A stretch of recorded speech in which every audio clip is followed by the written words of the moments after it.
Hi, my name is Maple and today I'm going to be showing you how you can use behaviour modification techniques to change a behaviour in a child.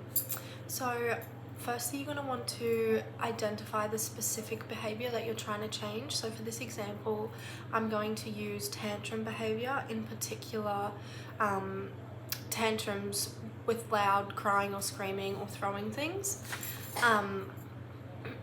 There's a few different behaviour modification techniques you can use to reduce this tantrum behaviour. So first we're going to look at positive reinforcement. So when using positive reinforcement to ultimately stop the child from having a tantrum, you're going to want to identify the trigger for the tantrum. So in this instance, I'm going to use the child being told no as the trigger for the tantrum to start occurring.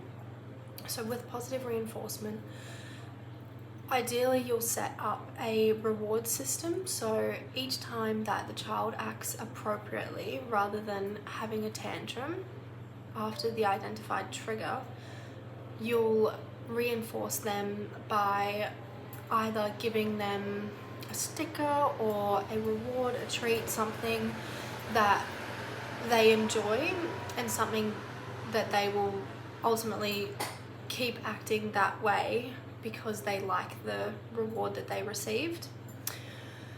You can also use differential reinforcement of an other behaviour. So with DRO, you'll be reinforcing the behaviour that is not the tantrum behaviour. So in this instance, you'll set up interval times. So you'll identify certain intervals, starting with low intervals and then increasing these over time as the child can achieve the small intervals without participating in the tantrum behaviour. So with DRO, you would identify a certain time, let's say 2 minutes of an interval, and if the child doesn't have a tantrum during this time, you would reward them with positive reinforcement. So that's reinforcement for an other behaviour that's not the tantrum.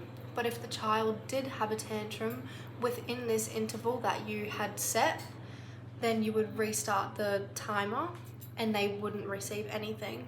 So they wouldn't be getting reinforced for the behaviour, which would ultimately stop them from having the tantrums. Third behaviour modification technique you can use is extinction. So with extinction, once you've identified the reinforcement for the child, you'll have to make sure that you stop providing that reinforcement. So if the child is getting out of doing something that you're wanting them to do because they're having the tantrum and you give in to them, you're still providing them that reinforcement and they'll continue on with this behaviour.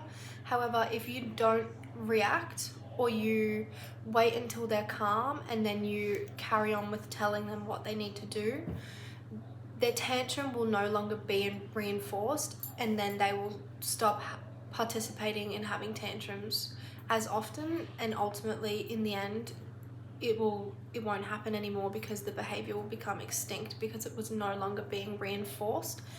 And you can do this by reinforcing another behaviour, as in the DRO.